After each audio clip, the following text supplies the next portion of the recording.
पतंजलि के आयुर्वेद का भ्रामक विज्ञापन मामला रामदेव और आचार्य बालकृष्ण के गले की फांस बन गया है। पहले विज्ञापन जारी किया गया, फिर इसके बचाव में तमाम तर्क दिए गए।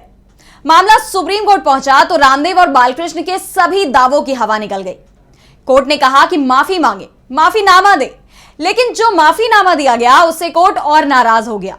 दोबारा माफीनामा दिया गया, लेकिन सुप्रीम कोर्ट में जस्टिस हेमा कोहली और जस्टिस अमानतुल्ला की बेंच ने इसे भी खारिज कर दिया। जस्टिस अमानतुल्ला ने कहा कि इन लोगों ने 3 बार हमारे आदेशों की अनदेखी की है, इन लोगों ने गलती की है, इनको नतीजा भुगतना होगा। तो आखिर क्यों खारिज हुआ रामदेव का माफीनामा? इसी पर आज की स्पेशल रिपोर्ट में हम करेंगे बात। नमस्कार, मैं आराधना। तो शुरू करते हैं रामदेव और बालकृष्ण की मुसीबत की। लेकिन सबसे पहले हम आपको बताएंगे कि रामदेव की तरफ से इस बार जो माफीनामा दिया गया उसमें उन्होंने कहा, मैं विज्ञापन के मुद्दे के संबंध में बिना शर्त माफी मांगता हूं। मुझे इस गलती का गहरा अफसोस है और मैं अदालत को आश्वस्त करना चाहता हूं कि इसे दोहराया नहीं जाएगा। मैं इस अदालत के 21 नवंबर 2023 के आदेश के पैरा 3 में दर्ज बयान के उल्लंघन के लिए बिना शर्त माफी मांगता हूं। मैं हमेशा कानून और न्याय की गरिमा को बनाए रखने का वचन देता हूं। बयान का अक्षरशः अनुपालन किया जाएगा और इस तरह का कोई भी विज्ञापन जारी नहीं किया जाएगा। अब सबसे पहले यह भी जान ले कि आखिर रामदेव और उनकी कंपनी को माफी मांगने की जरूरत क्यों पड़ी। दरअसल 10 जुलाई 2022 को पतंजलि की तरफ से मीडिया के लिए एक विज्ञापन जारी किया जाता है। देश भर के बड़े बड़े अखबारों में यह छापा जाता है। इस एडवर्टाइजमेंट में एलोपैथी पर गलतफहमियां फैलाने का आरोप लगाया गया था। विज्ञापन में एलोपैथी पर सवाल उठाए गए थे तो आयुर्वेद के इलाज को बेहतर बताया गया था। इसके खिलाफ 17 अगस्त 2022 को इंडियन मेडिकल एसोसिएशन (IMA) ने पतंजलि के भ्रामक विज्ञापन के खिलाफ सुप्रीम कोर्ट में याचिका लगाई। IMA की याचिका में कहा गया कि पतंजलि ने कोविड वैक्सीनेशन और एलोपैथी के खिलाफ नेगेटिव प्रचार किया, वहीं खुद की आयुर्वेदिक दवाओं से कुछ बीमारियों के इलाज का झूठा दावा किया। याचिका पर 21 नवंबर 2023 को हुई सुनवाई में जस्टिस अमानतुल्ला ने कहा था, पतंजलि को सभी भ्रामक दावों वाले विज्ञापनों को तुरंत बंद करना होगा। जस्टिस अमानतुल्ला कोर्टरूम में खुद अखबार लेकर आए और सवाल किया था कि अपने विज्ञापनों में आप ये कैसे कह सकते हैं कि किसी बीमारी को ठीक कर देंगे और हमारी चीजें रसायन आधारित दवाओं से बेहतर हैं। परमानेंट रिलीफ का मतलब आखिर क्या है? इसके 2 मतलब होते हैं। पहला तो यह कि मरीज की जान चली जाए और दूसरा ये कि वो ठीक हो जाए। परमानेंट रिलीफ शब्द ही अपने आप में मिसलीडिंग और गलत है।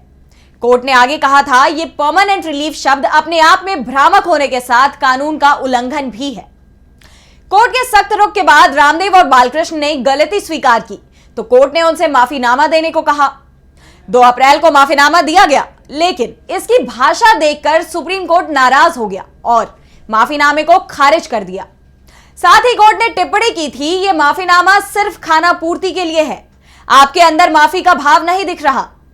इसके बाद 9 अप्रैल को दूसरा माफीनामा दायर किया गया, जिसे अगले दिन यानी 10 अप्रैल की सुनवाई में फिर खारिज कर दिया गया। पतंजलि की तरफ से केस की पैरवी कर रहे वकील विपिन सांघी और मुकुल रोहतगी से कोर्ट ने सख्त अंदाज में कहा, आपने जानबूझकर कोर्ट के आदेश का उल्लंघन किया है, कार्रवाई के लिए तैयार रहें।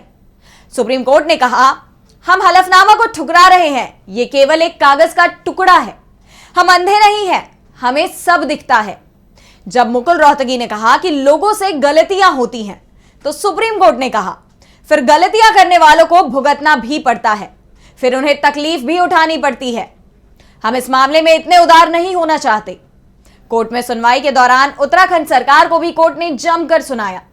जस्टिस हेमा कोहली ने उत्तराखंड सरकार के वकील से कहा कि मिस्टर ध्रुव मेहता, आपने जानबूझकर अपनी आंखें बंद रखी। आपने जो लेटर बताया उसे पढ़िए, क्या लिखा है उसमें। आपने कहा कि इन कंपनियों ने दवाएं बनाई। आपने लिखा कि विज्ञापन केवल सांकेतिक है। वो आपकी नाक के नीचे ऐसा करते रहे। उन्होंने कहा कि विज्ञापन सांकेतिक है और आपने मान लिया। उनका मकसद लोगों को आयुर्वेद से जोड़ना नहीं है। ऐसा लग रहा था कि वो पहले आदमी है जिनके पास आयुर्वेदिक दवाएं हैं। सुप्रीम कोर्ट ने कहा, केंद्र से खत आता है कि आपके पास मामला है, कानून का पालन कीजिए। 6 बार ऐसा हुआ, बार बार लाइसेंसिंग इंस्पेक्टर चुप रहे। इसके बाद जो आए उन्होंने भी यही किया। तीनों अफसरों को तुरंत सस्पेंड किया जाना चाहिए, अभी सस्पेंड कीजिए। ये लोग आपकी नाक के नीचे दबदबा बनाते हैं, आप इसे स्वीकार करते हैं। आयुर्वेद दवाओं का कारोबार करने वाली उनसे भी पुरानी कंपनियां हैं। अदालत का मजाक बनाया जा रहा है। सुप्रीम कोर्ट ने बेहद तीखे अंदाज में कहा कि हमें रिपोर्ट दे जिसमें 3 नोटिस दिए गए थे, उसके बाद क्या कार्रवाई हुई है। ड्रग्स विभाग के जॉइंट डायरेक्टर मिथिलेश कुमार को हिंदी में डांटते हुए कोर्ट ने कहा, आपको शर्म आनी चाहिए। आपने किस आधार पर कहा कि दोषियों को चेतावनी दी जाएगी? आपने इस मामले में किस लीगल डिपार्टमेंट या एजेंसी से सलाह ली? इससे ज्यादा हिंदी में हम नहीं समझा सकते। क्यों ना आपके खिलाफ कार्रवाई हो, क्यों ना माना जाए कि इसमें आपकी मिलीभगत भी थी।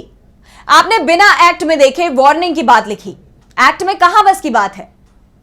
लोगों की जान चली जाए, आप वार्निंग देते रहे। आपने बहुत नौकरी कर ली, अब घर बैठिए, आपको बुद्धि नहीं आई है। जस्टिस कोहली ने कहा कि हमें अफसर का एफिडेविट चाहिए कि 3 साल तक फाइलें बढ़ाने के अलावा क्या किया।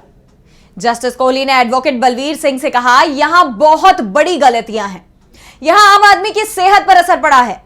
अच्छी भावना के साथ रिप्लाई किया है, क्या यह अच्छी भावना है?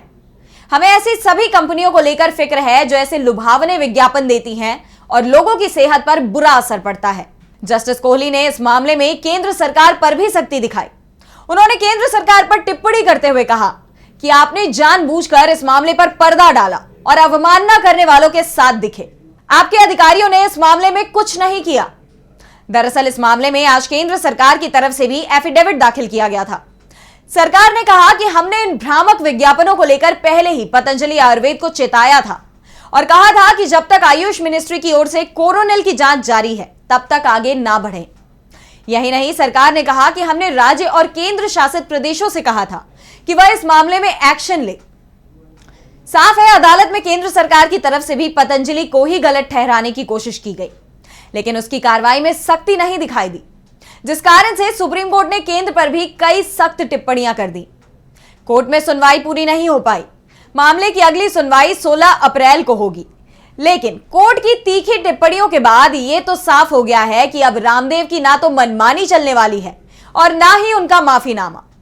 सुप्रीम कोर्ट के सख्त रुख को देखते हुए रामदेव की तरफ से कहा भी गया कि वो सार्वजनिक माफी मांगने को भी तैयार है, लेकिन कोर्ट इसके लिए भी तैयार होते हुए नहीं दिखाई दे रहा। सुप्रीम कोर्ट के तेवरों से अब रामदेव बैकफुट पर दिखाई दे रहे हैं।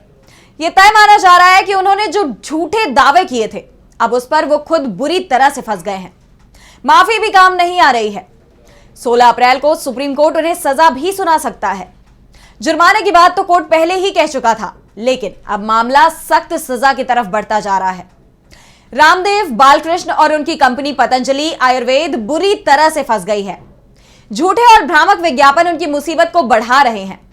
कोर्ट का सख्त रुख देखकर केंद्र सरकार भी पतंजलि का बचाव करने को तैयार नहीं दिखाई दे रही। ऐसे में अब सभी की नजरें सुप्रीम कोर्ट पर लगी हुई हैं कि वो रामदेव को क्या सजा सुनाता है। आज की हमारी स्पेशल रिपोर्ट में बस इतना ही। अगर आपको ये वीडियो पसंद आई तो वीडियो को लाइक करना ना भूलें और चैनल को सब्सक्राइब कर लें। नमस्कार।